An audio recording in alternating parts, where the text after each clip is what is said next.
Baik, perkenalkan nama lengkap saya Adrian Sugiarto. Di sini saya akan mempresentasikan hasil UAS pemrosesan data terdistribusi saya. Di sini yang pertama,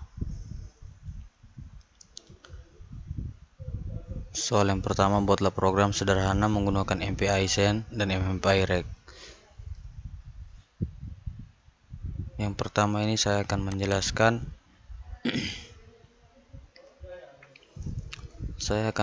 setiap baris script pada nomor 1. Yang pertama ini adalah include studio dan include MPIH. Yang ini adalah baris yang merupakan inklusi dari dua header file, yaitu stdio.h untuk fungsi-fungsi standar input atau output dan MPIH untuk fungsi-fungsi MPI. Yang berikutnya adalah in main. Yang ini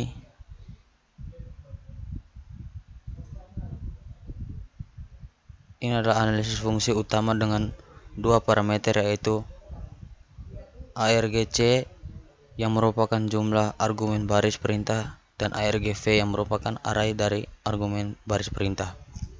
Kemudian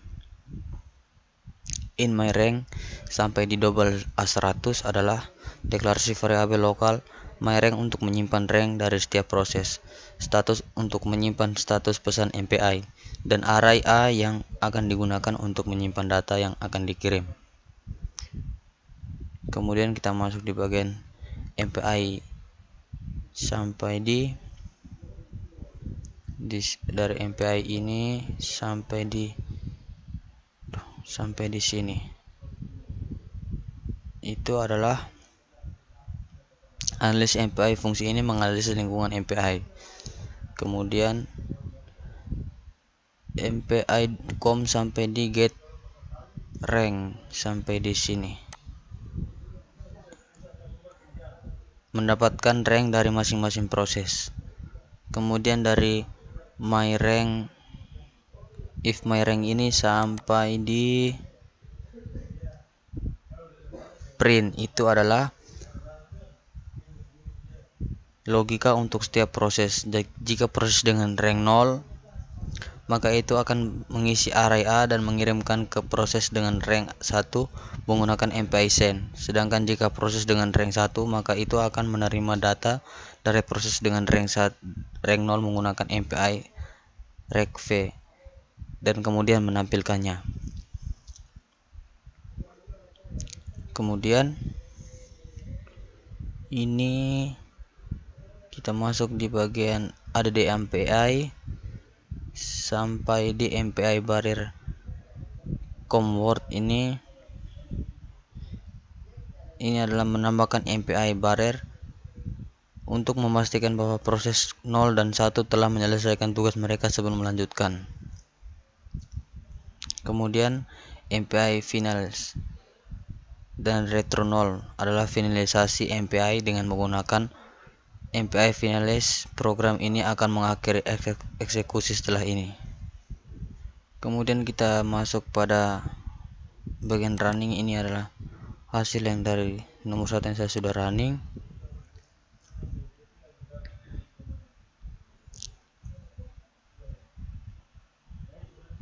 Ini adalah hasil yang ditampilkan menunjukkan bahwa proses 1 berhasil menerima data dari proses 0 dan menunjukkan data yang diterima. Berikut adalah penjelasan hasil tersebut. Yang pertama, proses 1 received data from proses 0. Yang ini adalah menggunakan MPI received v. Pesan ini menandakan bahwa proses 1 telah menerima data yang dikirimkan oleh proses 0. Kemudian proses 1 yang ini received datanya, baris ini menandakan bahwa proses 1 sedang menampilkan data yang telah diterima. Setelahnya ada satu baris yang berisi data yang dikirimkan oleh proses 0, yakni dari 0,0001 sampai dengan 9,000.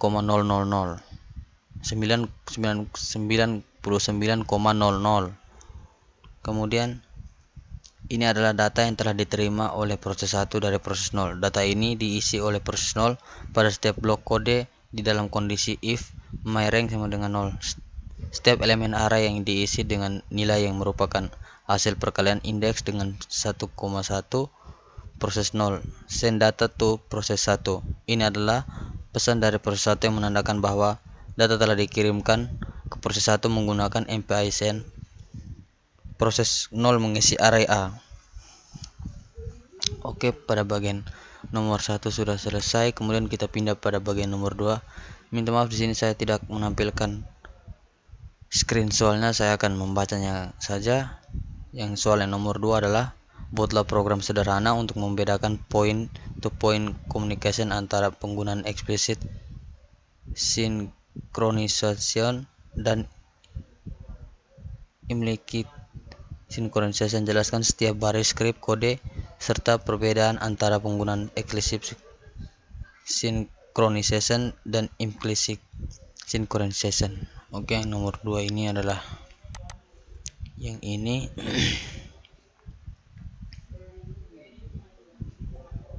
Nomor 2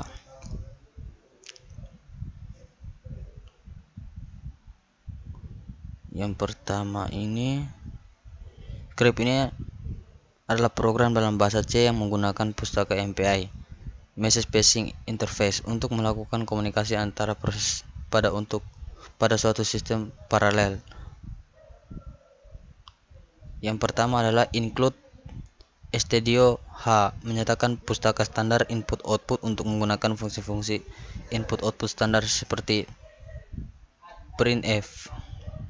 Yang berikutnya adalah include MPI_h, menyatakan pustaka MPI untuk mengakses fungsi-fungsi yang berkaitan dengan Message Passing Interface atau MPI. Ini adalah bagian in main-nya atau fungsi utama program dimulai. Yang ini. Kemudian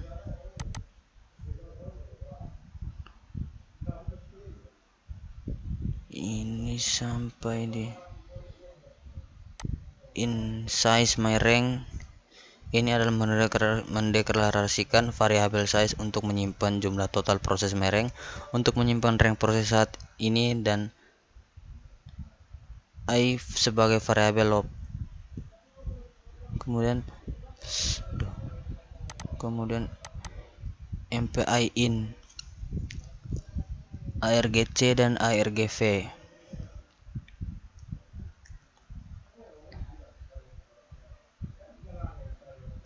Memulai lingkungan MPI, fungsi ini harus dipanggil sebelum fungsi-fungsi MPI lainnya. Kemudian MPI comSize myRank ini adalah mengambil rank proses saat ini dan menyampaikannya pada variabel myRank. Kemudian pada bagian for i sama dengan 0 ini adalah proses untuk memulai loop untuk setiap proses dari 0 hingga size min 1. Ini. Kemudian MPI bcast ini sampai di MPI convert ini. Ini adalah bagian untuk mengirim nilai dari proses dengan rank i ke semua proses lainnya. Fungsi ini berperan dalam melakukan penyiaran broadcast data. Yang berikut adalah if myRank. Ini adalah memeriksa apakah nilai i sama dengan rank proses saat ini. Kemudian di bagian printf sampai di myRank size. Yang ini dari sini sampai di sini. Ini adalah jika kondisi pada baris sebelumnya terpenuhi, proses tersebut mencetak pesan ke layar dengan menyertakan rank proses saat ini dan total jumlah proses. Kemudian flush stdout ini adalah bersihkan buffer keluaran agar pesan dapat langsung ditampilkan di layar. Kemudian MPI finalis ini adalah mengakhiri lingkungan MPI. Fungsi ini harus dipanggil sebelum program berakhir. Kemudian return 0 ini mengembalikan nilai 0, menandakan bahwa program berjalan dengan sukses. Kemudian kita masuk pada bagian running. Di sini saya sudah langsung running karena tadi kalau mau running sedang di running agak setengah mati karena laptopnya sudah agak nge-lag begitu. Jadi saya langsung running saja, tinggal dibuka ya.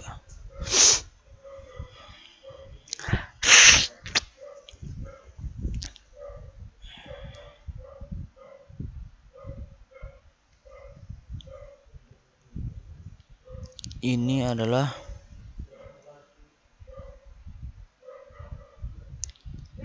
dari CD si user ini sampai di debug ini berarti mengubah direktori kerja ke direktori di mana file eksekusi nomor 2 berada. Dari sini sampai di debug ini. Kemudian dari mpx ini sampai di nomor 2.exe ini adalah memulai eksekusi program menggunakan mpx opsi min nomor 4, menunjukkan bahwa akan ada tempat proses yang dieksekusi. Nomor 2 exe ada nama file yang dieksekusi, yang ini. Kemudian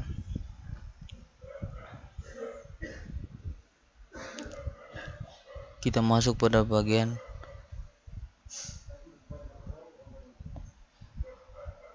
output program. Dari proses dengan rank 0 mencetak pesan hello world, IV rank 0 out of 4 proses ini sampai di bagian bawah sini,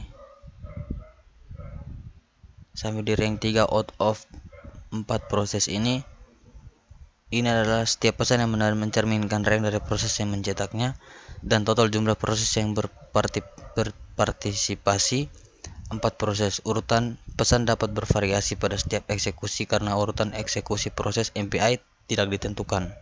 Secara keseluruhan, hasil ini menunjukkan bahwa program MPI berhasil dijalankan dengan 4 proses dan setiap proses mencetak pesan sesuai dengan ranknya dalam lingkungan paralel.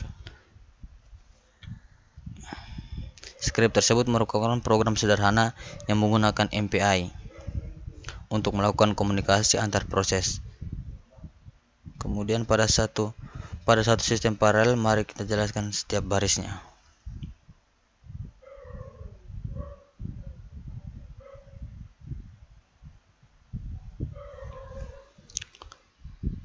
Ini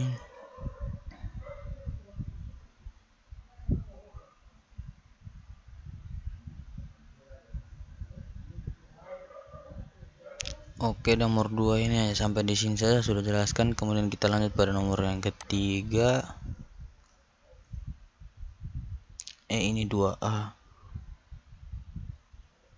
Oh, ini soal nomor 2 tadi.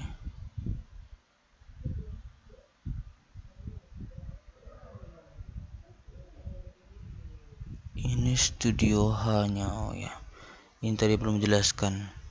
Ini studio H ini adalah proses direktif yang menyertakan file header studio H yang berisi deklarasi fungsi standar input atau output dalam bahasa C seperti printf. Jadi di sini saya akan menjelaskan satu persatu kembali dari awal ini sampai kembali ke return 0 ini. Kemudian yang kedua, include MPI-H. Include MPI-H ini adalah proses direktif yang menyertakan file header MPI-H yang berisi deklarasi fungsi-fungsi dan tipe data yang digunakan untuk pemrograman paralel dengan MPI. Yang ini in-nya. Kemudian dari inmain ARGC sampai di ARGV ini adalah fungsi utama dari program C. ARGC dan ARGF ini digunakan untuk menerima argumen dari baris perintah saat program dijalankan. Kemudian insize myRank ini adalah deklarasi variabel size untuk menyimpan jumlah total proses, myRank untuk menyimpan nomor rank proses saat ini, dan i sebagai variabel loop. Kemudian MPI in ini adalah memulai analisis MPI. Semua proses yang terlibat harus memanggil fungsi ini sebelum melakukan proses MPI lainnya yang ini. Kemudian ini adalah MPI com sampai di com word size ini. Ini berfungsi mendapatkan jumlah total proses dalam komunikator MPI com word dan menyimpannya di dalam variabel size. Kemudian yang berikut ini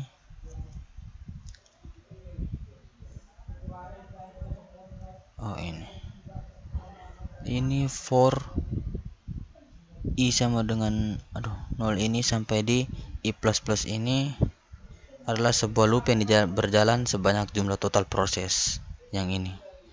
Kemudian MPI ini sampai di MPI com word ini berfungsi sebagai melakukan broadcast nilai variabel ke semua proses. Tiap proses mendapatkan nilai yang sama. Kemudian if myRank-nya ini, if i sama dengan myRank ini adalah sebuah kondisi yang memeriksa apakah nilai variabel i sama dengan nomor rank proses saat ini. Yang ini. Kemudian dari printf ini sampai di myRank size ini adalah jika kondisi terpenuhi, proses tersebut akan mencetak pesan ke layar, termasuk nomor rank dan total proses yang terlibat. Kemudian flush std out ini adalah tutup blok dari if statement. Ini adalah tutup blok dari if statementnya. Kemudian MPI finalize ini adalah menyelesaikan dan membersihkan lingkungan MPI sebelum program berakhir. Yang terakhir, return 0 ini mengembalikan nilai 0 sebagai indikator bahwa program telah selesai dengan sukses. Ini. Oke.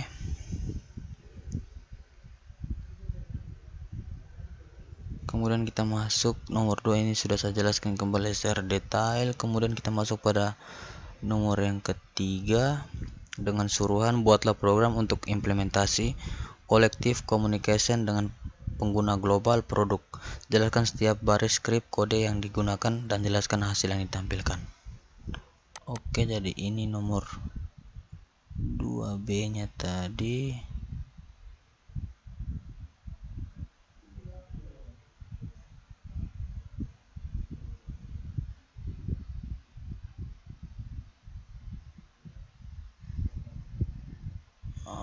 Oke, ini yang nomor 3.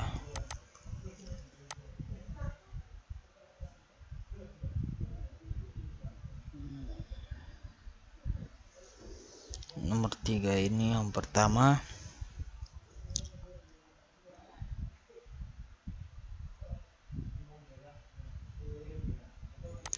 ini adalah include stdio_h. Yang ini baris ini menambahkan dari include stdio_h sampai di MPI_h.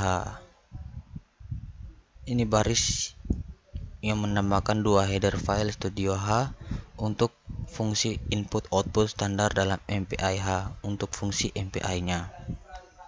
Kemudian ini dari inMain sampai di ARGV ini adalah analisis fungsi main yang akan menjadi titik awal eksekusi program.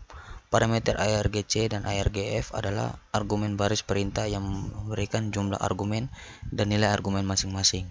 Ini. Kemudian inRange-nya ini berfungsi sebagai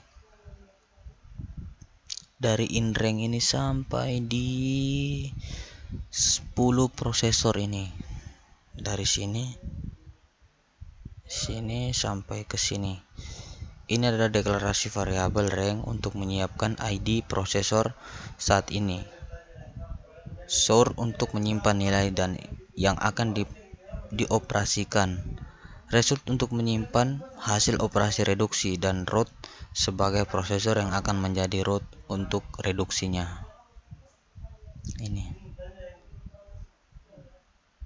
Ini jadi ini source-nya ini berguna untuk menyiapkan nilai yang akan dioperasikan.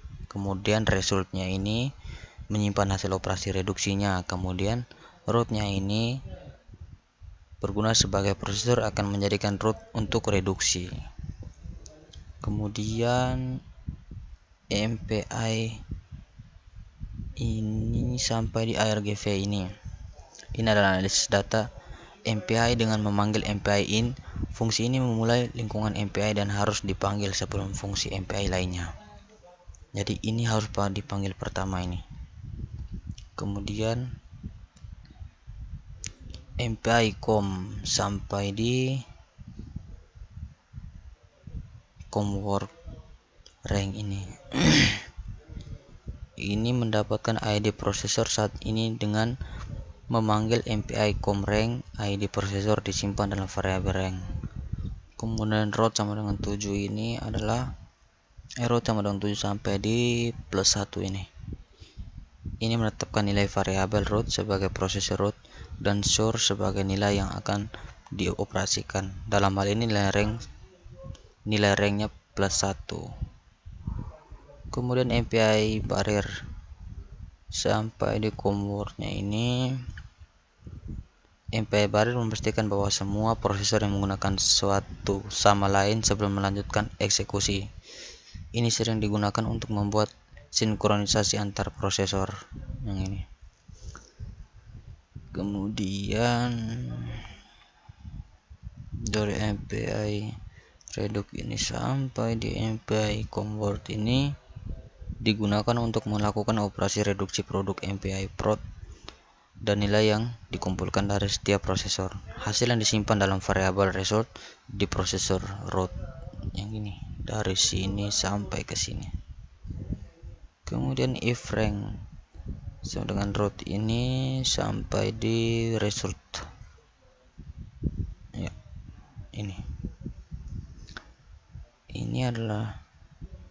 ini hanya proses prosesor root yang mencetak hasil operasi reduksi produk. Ini hanya prosesor root yang mencetak hasil operasinya. Kemudian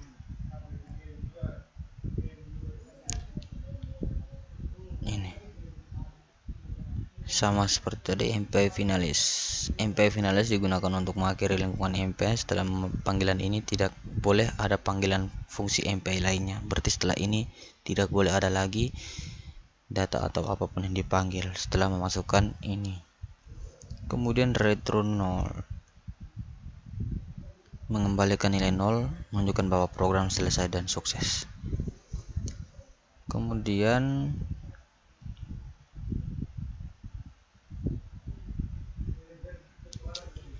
kita akan melihat hasil running yang saya sudah buat tadi. Nomor yang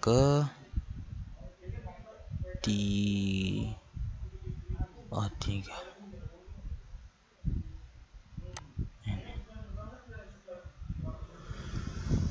Ini ada nomor 3. Ini saya minta maaf kalau saya tidak bisa saat ini kalau langsung running, karena nanti takutnya dia tidak bisa masuk lagi karena laptop ini sudah berat, sudah lemot.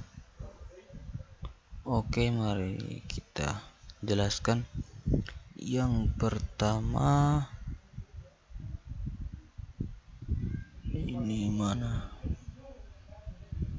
Ini.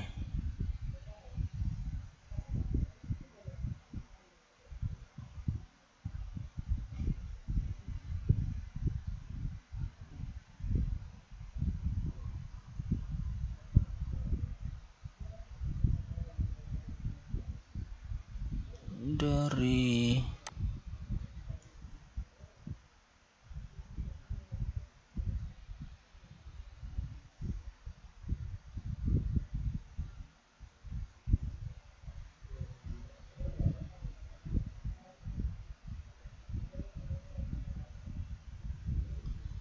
prosesor ke-7 ini dengan rank 7 ditetapkan sebagai prosesor root. Artinya prosesor ke-7 akan menjadi prosesor yang menerima hasil operasi reduksi dari semua prosesor lainnya.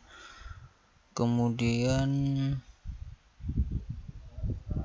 ini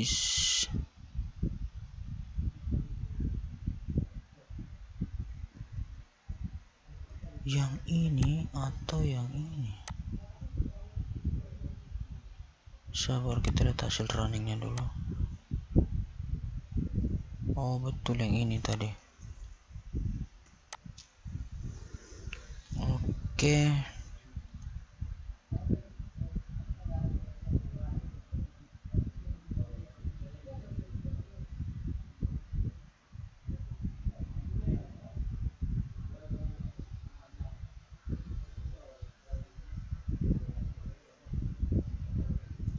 Sure rank plus 1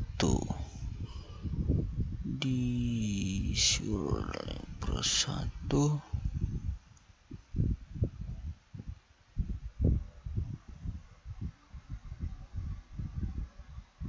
nilai yang dioperasikan Sure ditentukan sebagai rank plus 1. Jadi setiap prosesor yang akan berkontribusi dengan nilai yang berbeda berdasarkan ID prosesornya.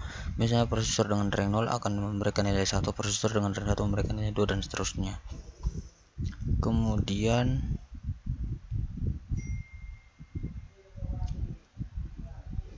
dari MPI Reduc, MPI ini sampai di MPI Prot ini.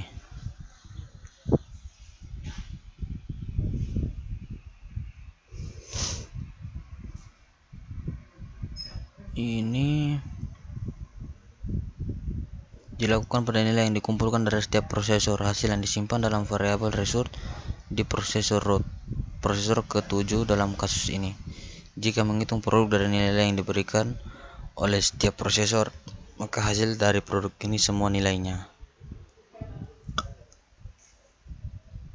Prosesor 0 sama dengan 1, prosesor 1 sama dengan 2, prosesor 2 sama dengan 3, prosesor 3 sama dengan 4, dan begitu pula seterusnya. Oke, nomor 3 sudah selesai. Kita lanjut pada bagian nomor 4. Nomor 4 ini. Di sini suruhannya buatlah program sederhana untuk mengimplementasi tentang simple deadlock. Jelaskan setiap baris script kode yang digunakan dan jelaskan hasil yang ditampilkan. Oke, yang pertama stdioh ini mendeklarasikan penggunaan fungsi input atau output standar. Yang kemudian MPIH ini mendeklarasikan penggunaan MPI untuk komunikasi antar proses. Inmain sampai di argv ini memulai fungsi utama program. Kemudian myRank sampai di proses mendeklarasikan variabel myRank untuk menyimpan rank proses saat ini, dan umum num proses untuk menyimpan per total jumlah proses ini. Kemudian MPI status ini mendeklarasikan variabel yang akan digunakan untuk menyimpan status MPI. Double A 100 ini dan B 100 ini mendeklarasikan dua array bertipe data double, yaitu A dan B masing-masing dengan panjang 100. Dari MPI in sampai di argv ini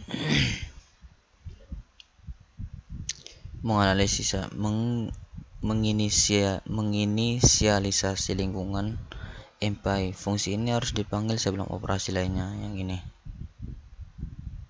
Kemudian MPI sampai di myRank ini mendapatkan rank proses saat ini. Kemudian dari MPI sampai di nom proses yang ini, dari sini sampai sini mendapatkan jumlah total prosesnya. Kemudian dari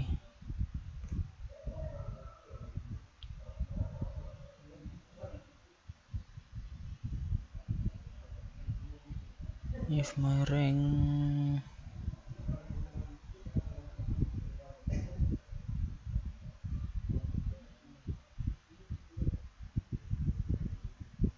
ini, dari if my rank dari sini sampai ke sini bagian yang dieksekusi oleh proses dengan rank 0. Kemudian MPI send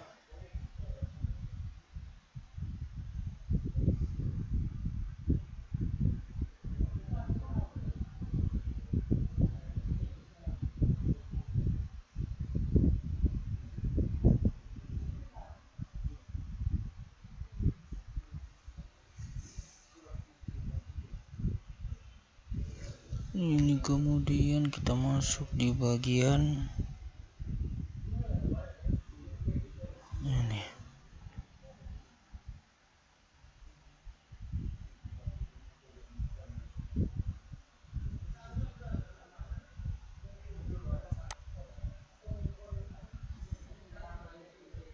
Kita masuk di bagian printf nya ini sampai di N. Ini mencetak pesan bahwa proses telah menerima data dari proses 0. Kemudian MPI finalis ini menyelesaikan penggunaan MPI. Fungsi ini harus dipanggil sebelum program berakhir. Kemudian return 1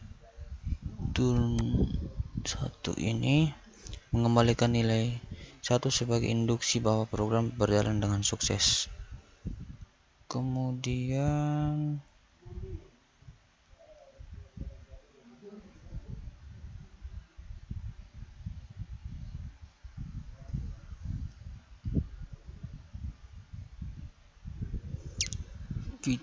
kita lihat di hasil runningnya nomor 4. Oke, nomor 4 ini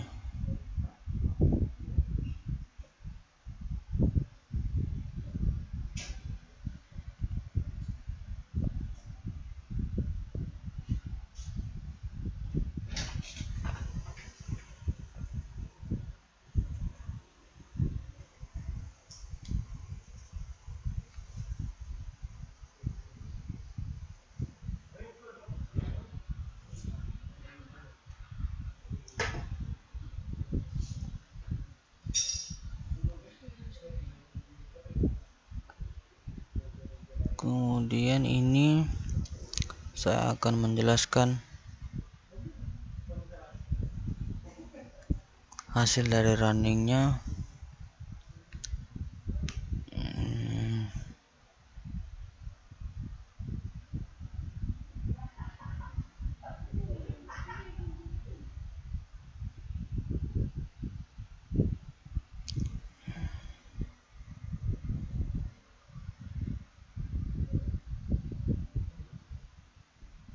Ini proses 0 ini mengirim array yang berukuran 100 dengan tag 17 ke proses 1. Kemudian proses 0 send data to proses 1. Proses 1 menerimanya. Proses 1 menerima array yang berukuran 100 dengan tag 17 dari proses 0. Setelah menerima proses 1 mengirim array A berukuran 100 dengan tag 19 kembali ke proses 0. Kemudian setelah mengirim, proses 1 akan mencetak pesan proses 1 received data from proses 0. Jadi hasil yang ditampilkan menunjukkan bahwa proses pertukaran data antara proses 0 dan proses 1 telah berhasil dilakukan. Proses yang dicetak menunjukkan bahwa data telah berhasil dikirim dari proses 0 ke proses 1. Sebaliknya, dengan demikian program API tersebut telah berfungsi seperti yang telah diterapkan. Ini dari proses 0 ke proses 1, kemudian dari proses 1-nya kembali ke proses 0. Oke, nomor 4-nya sudah selesai. Kemudian yang nomor 5-nya, di sini saya tidak menampilkan slide-nya karena tadi lupa memasukkannya, jadi saya pakai baca saja. Dengan suruhan jelaskan apa yang dimaksud dengan topologi Cartesian dalam implementasi virtual topologi. Topologi Cartesian dalam implementasi virtual topologi merujuk pada struktur jaringan yang didasarkan pada konsep Cartesian, mirip dengan sistem koordinat Cartesian dalam matematika. Dalam konteks ini, virtual topologi mengacu pada susunan logis atau virtual dari elemen-elemen jaringan seperti node atau simpul dan koneksi antar simpul. Dalam topologi Cartesian, elemen-elemen jaringan diatur dalam koordinat 2 dimensi atau lebih, seringkali menggunakan sistem koordinat X dan Y dan Z. Setiap simpul mungkin memiliki koordinat oleh garis atau jalur yang menghubungkan simpul-simpul yang sesuai. Sebagai contoh, jika kita memiliki simpul A dengan koordinat X1, Y1 dan simpul B dengan koordinat X2, Y2, koneksi antar keduanya dapat diwakili oleh garis yang menghubungkan kedua koordinat tersebut. Dalam implementasi virtual topologi, ini mungkin mempresentasikan hubungan logis atau virtual antar dua sumber daya atau perangkat dalam jaringan. Topologi Cartesian dalam virtual topologi dapat memberikan keleluasan dan fleksibilitas dalam pengelolaan sumber daya jaringan. Penggunaan dapat dengan mudah memahami dan mengelola koneksi antar simpul-simpul serta monitor dan mengoptimalkan kinerja jaringan secara keseluruhan. Penting untuk dicatat bahwa topologi Cartesian dalam konteks ini lebih condong kepada representasi logis atau virtual daripada tata letak fisik yang dalam ruangan. Ini membantu dalam merancang dan mengelola jaringan secara efisien tanpa terkait oleh batasan fisik. Oke, sekian saja dari saya.